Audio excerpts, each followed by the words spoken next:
Halo guys, welcome back to my channel. Ketemu lagi sama aku, Kana. Apa kabar kalian hari ini? Aku harap kalian semua dalam keadaan yang tentunya happy dan sehat selalu.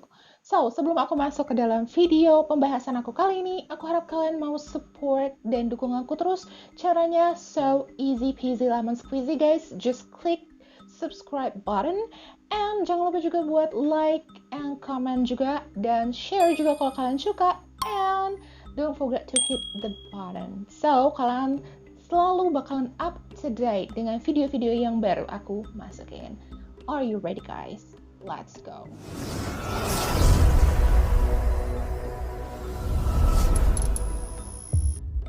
Today kita bakal ngebahas tentang seorang pembunuh berantai bernama Edmund Emil Kemper III. Kasus ini adalah salah satu kasus yang membuat aku merasa mual begitu membahasnya guys.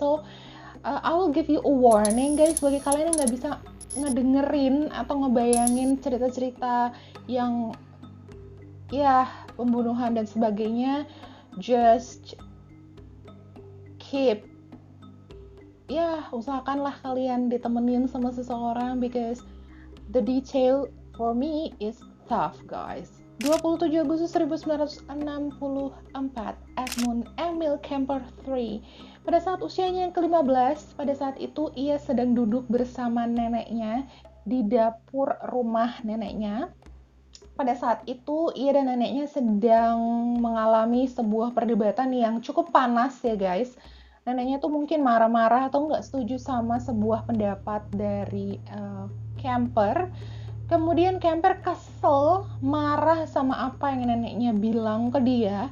Dia keluar dari dapur, kayak berlari gitu sambil kayak marah. Ambil senapan yang dikasih kakeknya ke dia untuk berburu, kembali ke dapur, dan menembak neneknya tepat di kepala neneknya. Setelah ia tembak sekali di kepala, ia kemudian menembak 2 kali lagi di belakang neneknya. Kemudian ia mendengar kakeknya udah pulang dari berbelanja, ia langsung lari ke pintu depan, dan begitu dia lihat kakeknya di pintu depan, ia langsung menembak kakeknya sampai tewas. Beberapa artikel juga mengatakan bahwa ia juga sempat menusuk neneknya dengan pisau dapur setelah ia melakukan penembakan tersebut. Ia bingung melakukan apa setelah itu, ia nggak tahu, ia juga panik dan nggak tahu harus apa. Ia kemudian menelpon ibunya dan menanyakan apa yang harus ia lakukan setelah ini. Kemudian ibunya meminta Kemper untuk langsung menelpon polisi. Pada saat itu ia langsung menunggu polisi di situ. Setelah menelpon, ia mengakui apa yang telah dilakukannya terhadap neneknya dan kakeknya. Ia menunggu polisi di sana datang menjemputnya dan membawanya ke kantor polisi. Pada saat penangkapannya guys, ia mengatakan sama polisi pada saat diinterogasi kalau ia melakukan penembakan terhadap neneknya dengan alasan hanya karena ingin melihat gimana perasaan dia dan merasakan gimana sih rasanya membunuh neneknya sendiri. Dan kenapa dia membunuh kakeknya adalah supaya kakeknya tuh nggak tahu kalau neneknya di dalam tuh udah meninggal dunia. Seorang psikiater yang mewawancarai Kemper pada saat itu mengatakan, menuliskan gitu di dalam laporannya bahwa apa yang Kemper lakukan ini sebenarnya adalah cara dia mengekspresikan bahwa ia itu sudah ditolak sama ayah dan ibunya. Jadi ini adalah pembalasannya si Kemper terhadap ayah dan ibunya. Kejahatan yang dilakukan Kemper pada saat itu sangat-sangat membingungkan karena para petugas polisi dan psikiater tuh kaget pada saat itu, gak nyangka bahwa anak usia 15 tahun itu bisa melakukan kejahatan seperti ini. Psikiater pengadilan kemudian mendiagnosanya mengidap paranoid schizophrenic dan mengirimkannya ke Atascadero State Hospital, sebuah fasilitas dengan pengamanan maksimum yang biasanya digunakan untuk menahan narapidana yang memang memiliki penyakit mental. Selama di dalam rumah sakit, psikiater dan pekerja sosial yang bekerja di sana itu sama sekali nggak setuju nih dengan diagnosanya psikiater pengadilan gitu, karena mereka sendiri nggak melihat adanya ciri-ciri orang yang memiliki schizofren.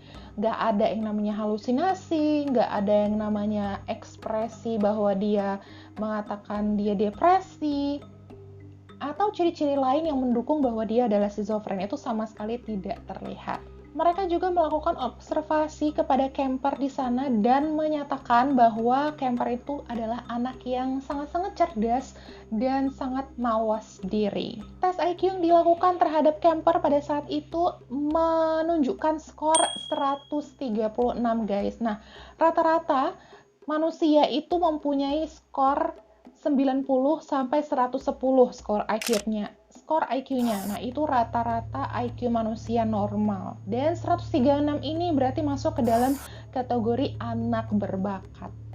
Setelah dilakukan observasi dengan juga tes IQ terhadap camper, ia kemudian didiagnosa ulang sama psikiater di sana dan didapatkan kondisi yang tidak terlalu parah ya, nggak separah seperti diagnosa sebelumnya, yaitu schizofren paranoid gitu. Hanya kali ini di laporan mereka itu nggak terlalu parah gitu kondisinya si camper ini. Kemudian dilakukan bahkan tes IQ ulang sama camper, dan di tes IQ selanjutnya ini skor yang didapatkan camper adalah 145, which means he is a genius guys. Ia membuat dirinya itu disayangi sama semua psikiatris dan staf-staf di rumah sakit tersebut dengan cara menjadi model prisoner. Jadi kayak prisoner yang tahanan yang teladan gitu, yang baik dan bisa diandalkan.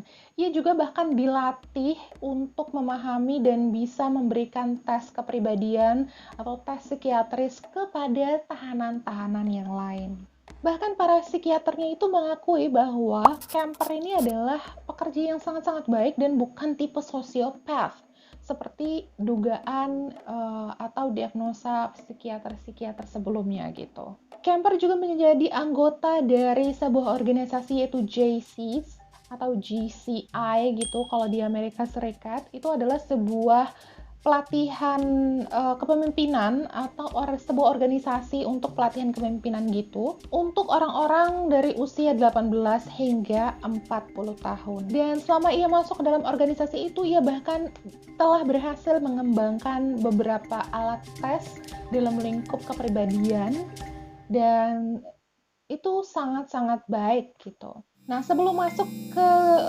cerita selanjutnya, aku mau kasih tahu dulu sama kalian mengenai kehidupan awal si Edmund Emil Camper III ini. Ia lahir di Burbank, California pada 18 Desember 1948.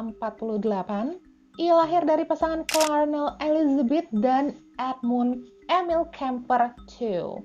Ayahnya adalah seorang veteran Perang Dunia Kedua. Nah, setelah kembali dari Perang Dunia, ayahnya ini kemudian bekerja di California sebagai ahli listrik. Sang istri atau ibunya Camper ini sering sekali marah-marah sama suaminya itu, sering banget protes karena pekerjaan kasar sebagai ahli listrik yang dilakukan oleh suaminya.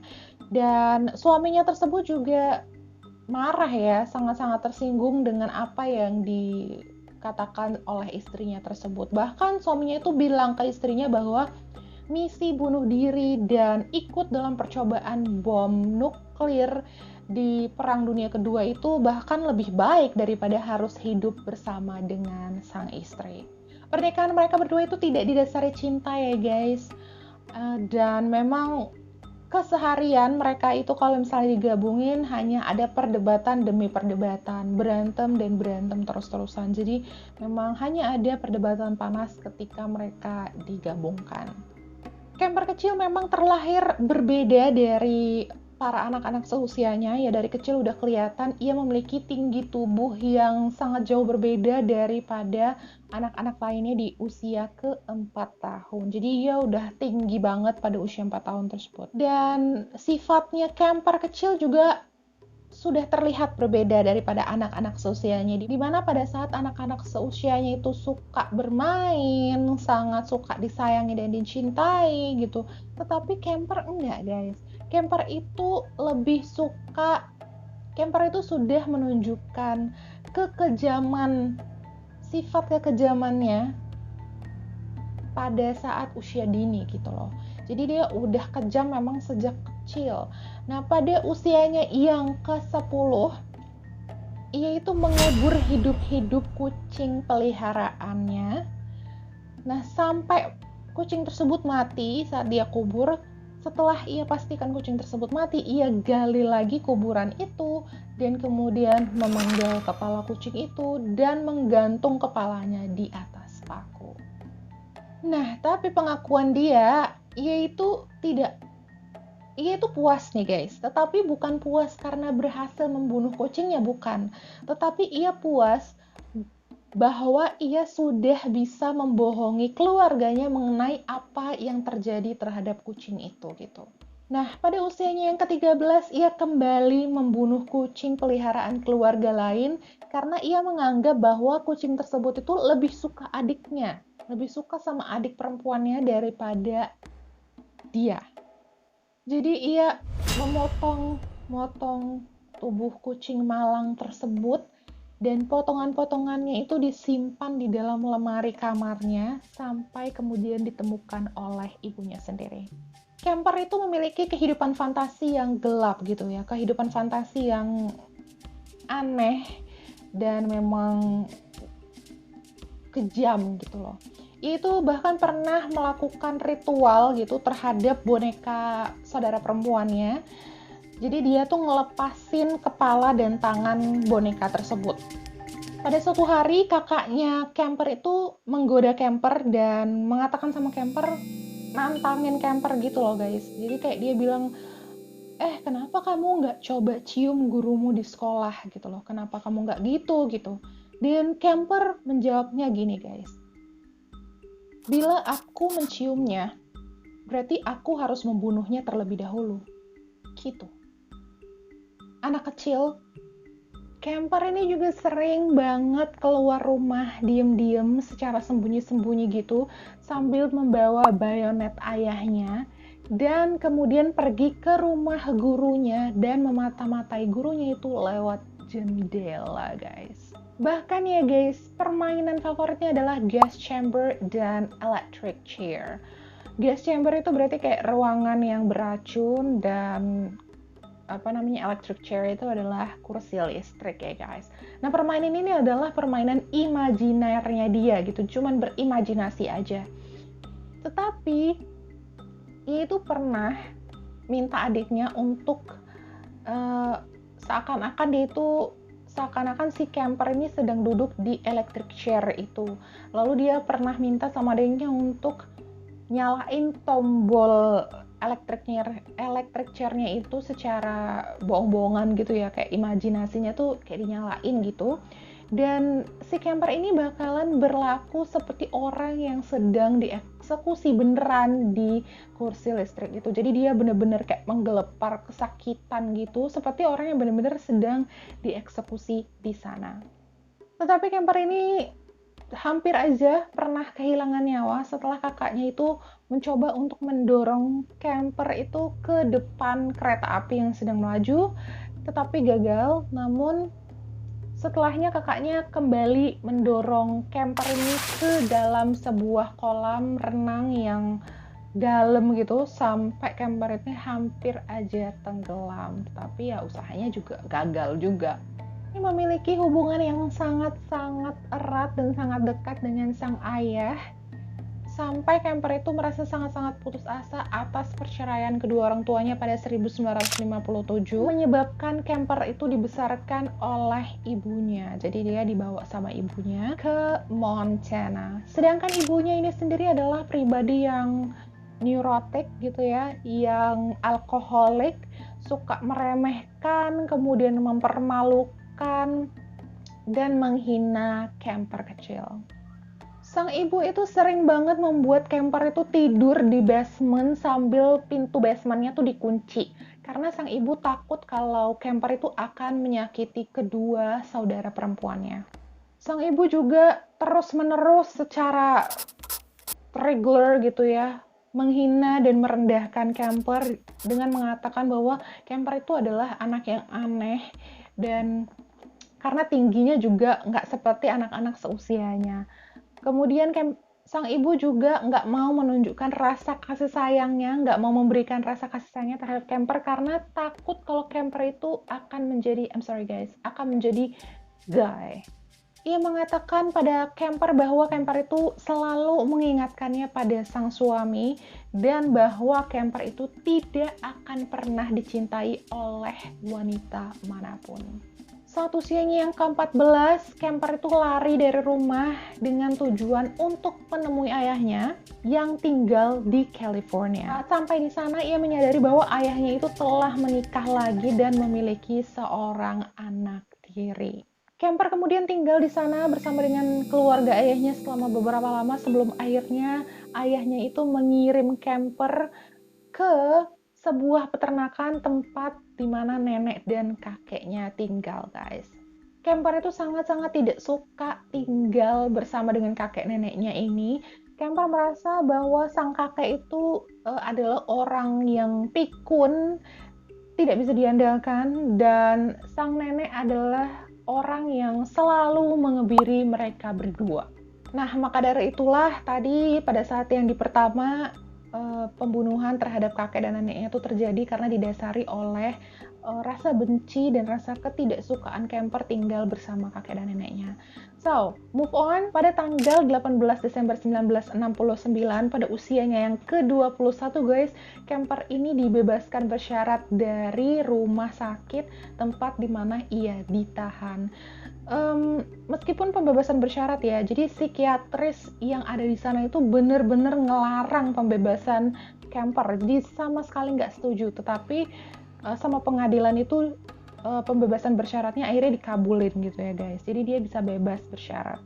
Kemudian ia dirawat dan kembali ke rumah ibunya, jadi dia kembali dirawat oleh ibunya. Dan camper juga memberitahukan kepada psikiatrisnya bahwa ia itu sudah melewati dan melalui tahap rehabilitasi dengan lancar dan baik. Jadi dia sekarang udah baik-baik aja, sehingga membuat petugas itu bahkan menghapus catatan kriminal yang pernah ia lakukan pada saat itu dengan permanen. Jadi kalau catatan polisinya catatan hitamnya tuh udah nggak ada lagi, udah dihapus. Selama tinggal bersama ibunya, ia juga rajin menghadiri community college dan berharap bahwa ia akan berhasil gitu ya dan menjadi petugas polisi seperti yang diidam-idamkannya. Namun karena tingginya yang sudah melampaui batas gitu ya, jadi dia itu ditolak untuk menjadi petugas polisi. Namun meskipun begitu, ia tetap membina hubungan baik dengan petugas polisi Santa Cruz, tempat di mana ia tinggal pada saat itu. Dan selalu bahkan pergi ke tempat nongkrongnya petugas-petugas tersebut bernama Jury Room. Itu adalah sebuah bar tempat di mana mereka berkumpul. Jadi hubungannya si camper ini dengan para petugas polisi di Jury Room itu sangat-sangatlah baik gitu ya. Camper itu mendapatkan pekerjaan-pekerjaan kasar sebelum akhirnya ia diterima di sebuah departemen transportasi di California. Dan selama waktu ini ternyata hubungannya dengan ibunya itu sama sekali tidak membaik guys, malah makin toxic dan makin panas gitu loh hubungan dia sama ibunya. Di rumah mereka itu sering banget berdebat, antara ibunya dan camper itu sering banget berantem sampai didengar sama tetangga-tetangga sekitaran gitu. Dan pada saat itu camper juga mengatakan bahwa dia itu nggak pernah berdebat sejahat dan sepanas ini sama orang lain. Dan orang yang sejahat ini sama dia adalah ibunya sendiri gitu loh. Saat ia memiliki cukup uang atas hasil kerja kerasnya sendiri, ia kemudian memutuskan untuk pindah dari rumah ibunya untuk tinggal bersama temannya di Alameda, California. Meski sudah pindah, namun camper itu nggak bisa menghapus atau keluar dari kehidupan ibunya itu sepenuhnya dan tidak bisa menghindari ibunya juga, guys. Karena ibunya ini akan terus-menerus nelponin camper dan mengadakan kunjungan mendadak ke rumahnya camper. Apalagi pada saat itu juga camper itu memiliki kesulitan financial, jadi membuat dia harus sering-sering datang ke rumah ibunya gitu loh, karena memang nggak punya uang gitu, kesulitan. Nah, pada tahun yang sama ketika ia diterima di Departemen Transportasi tersebut, ia itu pernah mengalami sebuah kecelakaan pada saat mengendarai motornya. Jadi dia ditabrak sebuah mobil dan orang yang menabrak camper tersebut itu memberikan uang kompensasi terhadap camper sekitar $15.000 pada tahun itu. Tapi kalau di sekarang itu sekitar kayak 90.000 sampai $100.000, guys. So it's a very huge amount ya, guys. Dengan uang itu ia kemudian membeli sebuah mobil baru yang kemudian membuat perjalanan pembunuhannya dimulai di sini. So dia itu kemudian memutuskan untuk menjadi hitchhikers gitu. Bagi kalian yang suka pakai aplikasi ojek online, kalian pasti tahu yang namanya hitchhike ya guys, dimana seorang pengemudi itu bakalan kayak jadi taksi secara personal gitu, memang ya sambil pulang aja satu jalan gitulah ya, satu jalur, jadi sama-sama pulang, sama-sama dianterin gitu.